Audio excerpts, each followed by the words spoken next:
ಸಾಮಾನ್ಯವಾಗಿ ligament injuries ನಮಗೆ ಆಗುವಂಥ ಮೇಯ್ನಾಗಿ ನೀ ಮತ್ತು ಶೋಲ್ಡರಲ್ಲಿ ಯೂಶ್ವಲಿ ಥ್ರೋಯಿಂಗ್ ಅಥ್ಲೀಟ್ಸು ಅಥವಾ ಸ್ಪೋರ್ಟ್ಸ್ ಪರ್ಸನಲ್ಲ ಸಾಮಾನ್ಯವಾಗಿ ಆಗುತ್ತೆ. Shuttle, badminton. ಒಂದು ಅಂದರೆ ಈಗ ಇನ್ಕ್ರೀಸ್ಡ್ ಫಿಸಿಕಲ್ ಆ್ಯಕ್ಟಿವಿಟೀಸ್, ಕೆಲವು some portion of the society ಅವರೆಲ್ಲ ತುಂಬ ಫಿಟ್ನೆಸ್ಗೋಸ್ಕರ ಜಿಮ್ಗೆ ಹೋಗೋದು ಇದೆಲ್ಲ ಮಾಡ್ತಾರೆ. ಕೆಲವು ಸಲ ಅನ್ಸೈಂಟಿಫಿಕ್ ಆಗಿ ವರ್ಕೌಟ್ಸ್ ಮಾಡ್ತಾರೆ, ಅವರಿಗೆ ಪ್ರಾಪರ್ ಗೈಡೆನ್ಸ್ ಇರೋದಿಲ್ಲ, ಪ್ರಾಪರ್ ಸ್ಟ್ರೆಂಥನಿಂಗ್ ಮಾಡದೆ ವೆಯ್ಟ್ ಲಿಫ್ಟಿಂಗ್ ಎಲ್ಲ ಮಾಡ್ತಾರೆ, ಸ್ಪೋರ್ಟ್ಸ್ಗೆ ವಾರ್ಮಪ್ ಎಲ್ಲ ಮಾಡ್ದಂಗೆ ಸ್ಪೋರ್ಟ್ಸ್ಗೆ ಹೋಗ್ತಾರೆ. ಇದರಿಂದೆಲ್ಲಾಗಿ they can end up in injuries. ಹೌದು, ಆಕ್ಸಿಡೆಂಟಲ್ಲೂ. ಇನ್ನೊಂದು ಕಾಮನೆಸ್ಟ್ ಅಂದರೆ sports and accident, two wheeler accidents, ಅದರಿಂದ ಬಿದ್ದಿರೋದ್ರಿಂದನೂ ಆಗುತ್ತೆ. ಈಗ ಎಲ್ಲ ಲಿಗಮೆಂಟ್ ಟೇರ್ಗೂ ಸರ್ಜರಿ ಬೇಕಾಗಲ್ಲ. ಅದರಲ್ಲಿ ನಾವು ಲಿಗಮೆಂಟ್ ಅಥವಾ ಮಸಲ್ ಟೇರು ಅಥವಾ ಈ ಮೆನಿಸ್ಕಲ್ ಟೇರ್ ಅಂತ ಹೇಳ್ತೀವಿ ನೀಯಲ್ಲೇ, ಅದನ್ನೆಲ್ಲ ಡಿಫ್ರೆಂಟ್ ಕ್ಯಾಟಗರೀಸ್ ಇದೆ, ಅದರ ಗ್ರೇಡ್ಸ್ ಅಂತ ಹೇಳ್ತೀವಿ. ಗ್ರೇಡ್ 1, 2 ಆ್ಯಂಡ್ 3 ಅಂತ ಹೇಳ್ತೀವಿ. ಗ್ರೇಡ್ 3 ಅಂದರೆ ಸ್ವಲ್ಪ ಸಿವಿಯರ್. ಫಾರ್ ಎಕ್ಸಾಂಪಲ್ ಈಗ ಮಸಲ್ ಅಥವಾ ಟೆಂಡನ್ ಟೇರಲ್ಲಿ ಗ್ರೇಡ್ 3 ಅಂದರೆ ಕಂಪ್ಲೀಟ್ ಟೇರ್ ಅಂತ, ಗ್ರೇಡ್ 1 ಅಂದರೆ ಸ್ಟ್ರೆಚ್ ಅಂತ, ಗ್ರೇಡ್ 2 ಅಂದರೆ ಪಾರ್ಷಿಯಲ್ ಟೇರ್ ಅಂತ. ಈ ಗ್ರೇಡ್ 1 ಆ್ಯಂಡ್ 2ನ ನಾವು medicines, physiotherapy, activity modification, rest, exercise, ಆಮೇಲೆ ಕೆಲವು ಸಪ್ಲಿಮೆಂಟ್ಸ್ ಕೊಟ್ಟು ನಾವು ಅದನ್ನು ಮ್ಯಾನೇಜ್ ಮಾಡ್ಬೋದು. ಕಂಪ್ಲೀಟ್ ಮಸಲ್ ಟೇರು ಅಥವಾ ಕಂಪ್ಲೀಟ್ ಲಿಗಮೆಂಟ್ ಟೇರ್ ಇತ್ತು ಅಂತಂದರೆ ಆವಾಗ ಮಾತ್ರ ಸರ್ಜಿಕಲ್ ಟ್ರೀಟ್ಮೆಂಟ್ ಬೇಕಾಗುತ್ತೆ. ಈಗ ಫಾರ್ ಎಕ್ಸಾಂಪಲ್ ನೀಯಲ್ಲಿ ACL ಟೇರ್ ಅಂತ ಹೇಳ್ತೀವಿ ಅಥವಾ MCL ಟೇರ್ ಅಂತ ಹೇಳ್ತೀವಿ. ಸಾಮಾನ್ಯವಾಗಿ ಸ್ಪೋರ್ಟ್ಸು, ಫುಟ್ಬಾಲು, ಕಬಡ್ಡಿ, ಬ್ಯಾಡ್ಮಿಂಟನ್ನು ಈ ಥರದ್ರಲ್ಲಿ ಆಗುತ್ತೆ. ಸೊ ಅಲ್ಲಿ ಗ್ರೇಡ್ 3 ಟೇರ್ ಇತ್ತು ಅಂತಂದರೆ ಅದು ಪ್ಲಾಸ್ಟರು ಅಥವಾ ಫಿಸಿಯೋಥೆರಪಿ, ಬ್ರೇಸಿಂಗು ಅದರಲ್ಲಿ ಕಡಿಮೆ ಆಗೋದಿಲ್ಲ. ಅದಕ್ಕೆ ಗ್ರೇಡ್ 3 ಟೇರ್ಗೆ ನಮಗೆ ಸರ್ಜಿಕಲ್ ಟ್ರೀಟ್ಮೆಂಟ್ ಬೇಕಾಗುತ್ತೆ. ಅದೇ ಥರ ಶೋಲ್ಡರಲ್ಲಿ ಥ್ರೋಯಿಂಗ್ ಅಥ್ಲೈಟ್ಸ್ ಆಗಲಿ, ಓವರ್ ಹೆಡ್ ಆ್ಯಕ್ಟಿವಿಟಿ ಮಾಡೋಂಥ ಸ್ಪೋರ್ಟ್ಸು ಅವರಲ್ಲೆಲ್ಲ ಪಾರ್ಷಿಯಲ್ ಟೇರ್ ಎಲ್ಲ ಇತ್ತು ಅಂತಂದರೆ ಅದನ್ನು ಸ್ಟ್ರೆಂಥನ್ ಮಾಡಿ ಪೇಯ್ನ್ ಕಡಿಮೆ ಆಗೋಂಗೆ ಮಾಡ್ಬೋದು. ಅದೇ ಕಂಪ್ಲೀಟ್ ಟೇರ್ ಇತ್ತು ಅಂತಂದರೆ ಅದಕ್ಕೆ ಈಗ ಕೀಹೋಲ್ ಸರ್ಜರಿ ಅಂತ ಬಂದಿದೆ, ಆರ್ಥ್ರೋಸ್ಕೋಪಿಕ್ ಸರ್ಜರಿ ಅಂತೀವಿ. ಮೊದಲೆಲ್ಲ ಓಪನ್ ಸರ್ಜರಿ ಮಾಡ್ತಾಯಿದ್ವಿ. ಕೀಹೋಲ್ ಸರ್ಜರಿ ಜಸ್ಟ್ ಈ ಲೆಪ್ರೋಸ್ಕೋಪಿಕ್ ಸರ್ಜರಿ ಥರನೇ ಒಂದು ಕ್ಯಾಮ್ರಾ ಅದರ ಒಳಗಡೆ ಹಾಕಿಬಿಟ್ಟು ಆ ಒಳಗಡೆನೇ ಅದನ್ನು ರಿಪೇರ್ ಮಾಡಿ ನಾವು ಆಚೆ ಬರೋ ತನಕ 1 ಸೆಂಟಿಮೀಟರ್ದು 2-3 ಹೋಲ್ ಅಷ್ಟೇ in and around the shoulder ಮಾಡಿ ಬರ್ಬೋದು.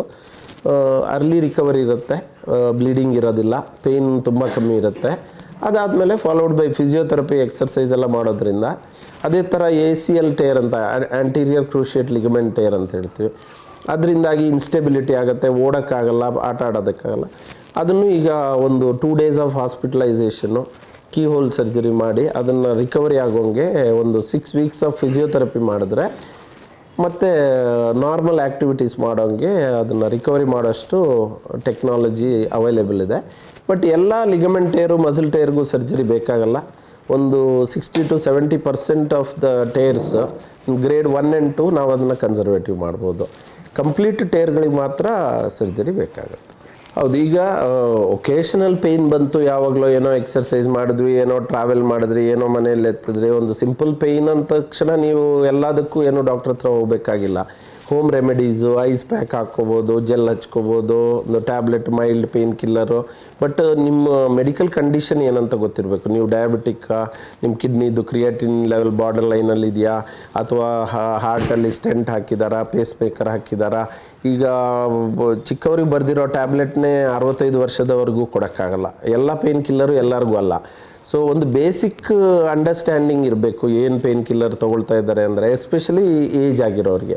ಈ ಯಂಗರ್ ಪೇಷಂಟ್ಗೆ 20-30 ಏನು ಮೆಡಿಕಲ್ ಇಶ್ಯೂ ಇಲ್ಲ, any painkiller will work. But ಈ 60-65 ಅವರಿಗೆ ಹಾರ್ಟ್ ಪ್ರಾಬ್ಲಮ್ ಇದ್ದರೆ, ಕಿಡ್ನಿ ಪ್ರಾಬ್ಲಮ್ ಇದ್ದರೆ, ಕ್ರಿಯಾಟಿನಿನ್ ಬಾರ್ಡರ್ ಲೈನ್ ಇದ್ದರೆ, ಪೇಸ್ ಮೇಕರ್ ಇತ್ತು ಅಂತಂದರೆ ಅಂಥವರಲ್ಲಿ few tablets also can tip the balance. ಈಗ ಕ್ರಿಯಾಟಿನ್ ಬಾರ್ಡರ್ ಲೈನ್ ಇತ್ತು ಅಂತಂದರೆ ಒಂದು 10 ದಿನ ಪೇನ್ ಕಿಲ್ಲರ್ ತೊಗೊಂಡು ಕೆಲವು ಸಲ ಕಾಲು ಊತ ಬರೋದು ಅವೆಲ್ಲ ಆಗ್ಬೋದು. ಆದ್ದರಿಂದ ಒಂದು ಬೇಸಿಕ್ ಪೇನ್ ಕಿಲ್ಲರ್ ತೊಗೊಳೋದ್ರಲ್ಲಿ ಏನು ತಪ್ಪಿಲ್ಲ. ಈಗ ಮೆಡಿಕಲ್ ಫೆಸಿಲಿಟಿ ಇಲ್ಲ, ಇವತ್ತು ರಾತ್ರಿ ನಾಳೆ ಬೆಳಿಗ್ಗೆ ತನಕ ಒಂದು ಡೋಲೋ ತೊಗೊಳ್ತೀನಿ, ಒಂದು ಕಾಂಬಿಫ್ಲಾಮ್ ತೊಗೊಳ್ತೀನಿ ಅಂದರೆ ತಪ್ಪಿಲ್ಲ. But self medication long time, ಈಗ ನನಗೆ ಪ್ರತಿ ವಾರ ನೋವು ಬರ್ತಾ ಇರುತ್ತೆ ಡಾಕ್ಟ್ರೇ, ಎವ್ರಿ ಟೈಮ್ ಪೇಯ್ನ್ ಬಂದಾಗ ನಾನೊಂದು 10 ಟ್ಯಾಬ್ಲೆಟ್ ತೊಗೊಳ್ತೀನಿ ಅನ್ನೋದು, ಅಥವಾ ಈ ಡಾಕ್ಟ್ರ್ ಹೆಂಗೂ ಬರ್ಕೊಟ್ಟಿದ್ದಾರೆ ಮತ್ತೆ ಡಾಕ್ಟ್ರ್ ಹತ್ರ ಯಾಕೆ ಹೋಗೋದು, ಇದನ್ನೇ ಮೆಡಿಕಲ್ ಶಾಪಲ್ಲಿ ತೋರಿಸ್ಕೊಂಡು ತೊಗೊಳ್ಳೋಣ ಅಂತೇಳಿ, ಅದು that is not advisable. Suitable ಇರೋಂಥ medication with medical advice with a proper dosage ತೊಗೋಬೋದು.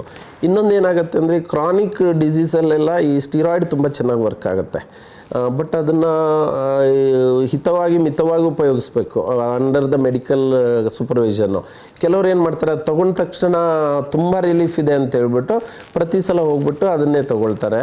So weight gain, obesity, sugar shoot up ಆಗೋದು, ಡಯಾಬಿಟೀಸ್ ಅನ್ಕಂಟ್ರೋಲ್ಡ್ ಆಗೋದು, ಇದೆಲ್ಲ ರಿಸ್ಕ್ ಫ್ಯಾಕ್ಟರ್ಸ್ ಇರುತ್ತೆ. ಆಮೇಲೆ any painkiller except Dolo ಮತ್ತು ಈ ಥರದ್ದು ಬಿಟ್ಟರೆ, ಟ್ರಮಡಾಲ್ ಅಂತೀವಿ, ಇದು ಬಿಟ್ಟರೆ ಉಳಿದ ಯಾವ ಪೇಯ್ನ್ ಕಿಲ್ಲರ್ ಕೂಡ ಕಿಡ್ನಿಗೆ ಸೇಫ್ ಅಲ್ಲ. All painkillers are not safe for kidney except paracetamol ಇದು. So any long term pain killer is not advisable. ಆಮೇಲೆ ಮೆಡಿಕಲ್ ಕಂಡೀಷನ್ನು 50-60 ಇದ್ದವ್ರಿಗೆ ಬೇರೆದೆಲ್ಲ ಇದ್ದರೆ ನೀವು ಮೊದಲೇ ಡಾಕ್ಟ್ರ್ ಹತ್ರ ಹೋದಾಗಲೇ ನನಗೆ ಪೇಯ್ನ್ ಬಂದರೆ ಯಾವುದು ಸೇಫ್ ಅಂತ ಕೇಳಿಕೊಂಡು ಬರೆದಿಟ್ಕೊಂಡು ಅದನ್ನು ತೊಗೋಬೋದು. ಅದು ಬಿಟ್ಟು ನೀವಾಗೆ ಡಿಸೈಡ್ ಮಾಡಿಕೊಂಡು ಅದನ್ನೇ ತೊಗೊಂಡು, ಎಸ್ಪೆಷಲಿ ಲಾಂಗ್ ಟರ್ಮು ಕೆಲವು ಸಲ ರಿಲೀಫ್ ಸಿಗತ್ತೆ ಅಂತ ಹೇಳಿಬಿಟ್ಟು ಅದು ನಡೆಯುತ್ತೆ. ಎಷ್ಟೊಂದು ಸಲ ಯಾರಿಗೂ ಡಾಕ್ಟ್ರಿಗೆ ಗೊತ್ತಿಲ್ಲದೆ, ಮನೆಯವ್ರಿಗೆ ಗೊತ್ತಿಲ್ಲದೆ ಅವ್ರವರೇ ತೊಗೊಂಡು ಅವ್ರವರೇ ತಿಂತಾ ಇರ್ತಾರೆ. ಆವಾಗ ಸಡನ್ಲಿ ಒಂದಿನ ಕಿಡ್ನಿ ಫೇಲ್ಯೂರ್ ಆಗಿರುತ್ತೆ. ಮತ್ತು ನೋಡಿದ್ರೆ 5 ವರ್ಷ 10 ವರ್ಷ ಪೇಯ್ನ್ ಕಿಲ್ಲರ್ ತೊಗೊಂಡಿರ್ತಾರೆ. ಸೊ ಯಾವುದು ಸೂಟೇಬಲ್ ಅಂತ ನೋಡಿಕೊಂಡು for a short time you can take. ಮತ್ತು ಏನು ರೀಸನ್ ಫಾರ್ ಪೇಯ್ನ್ ಬರ್ತಾ ಇದೆ ಅದನ್ನು ಟ್ರೀಟ್ ಮಾಡಬೇಕೆ ಹೊರತು taking a pain killer is not going to solve the problem.